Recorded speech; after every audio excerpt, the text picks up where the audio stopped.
В таких условиях живет семья Ваитовых из поселка Сарысу в Белогорске. Дом отапливается печкой, здесь давно не делали ремонт. Но Ваитовы рады и такому жилью, ведь собственного у них нет, они вынуждены жить на съемном. В семье 6 детей, старшему сыну 14 лет, младшему недавно исполнилось 2 года. То, что вот мы на квартире живем, они часто болеют. Вот они часто в больницах лежат.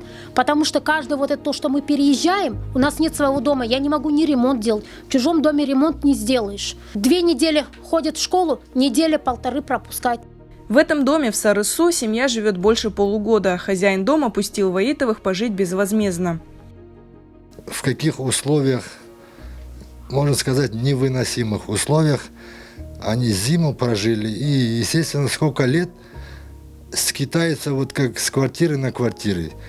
С моих слов я подтверждаю, эти люди действительно нуждаются в помощи. Если вы слышите, поддержите, помогите. Семья неоднократно обращалась и в администрацию Белогорского района, и в Госкомнац, но помощи Ваитовы так и не дождались. Выдавали планшеты для учебы, для вот то, что дистанционно было детям.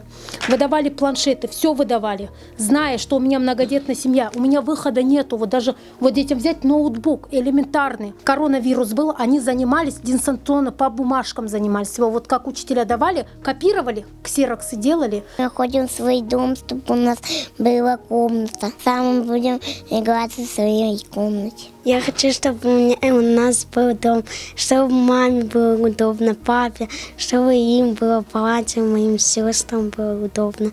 Глава семьи работает, но его заработка не хватает на большую семью, не говоря уже о приобретении жилья. Ну так, стройки короткими перебежками как-то вылазили. Сейчас официально устроился, хоть сполна получать детские деньги. Ну, это 20 тысяч, это на сегодняшний день наших серых детей это пыль. Есть, которые помогают. Люди, слава богу, добрые есть люди, которые продуктами там помогут, что-то, или одежду там это. Но они не обязаны мне дом выдавать, не обязаны. У меня льготы есть, вот как на этом. Но я не могу им воспользоваться, потому что факт в том, что ни наш дом, ни я не прописана.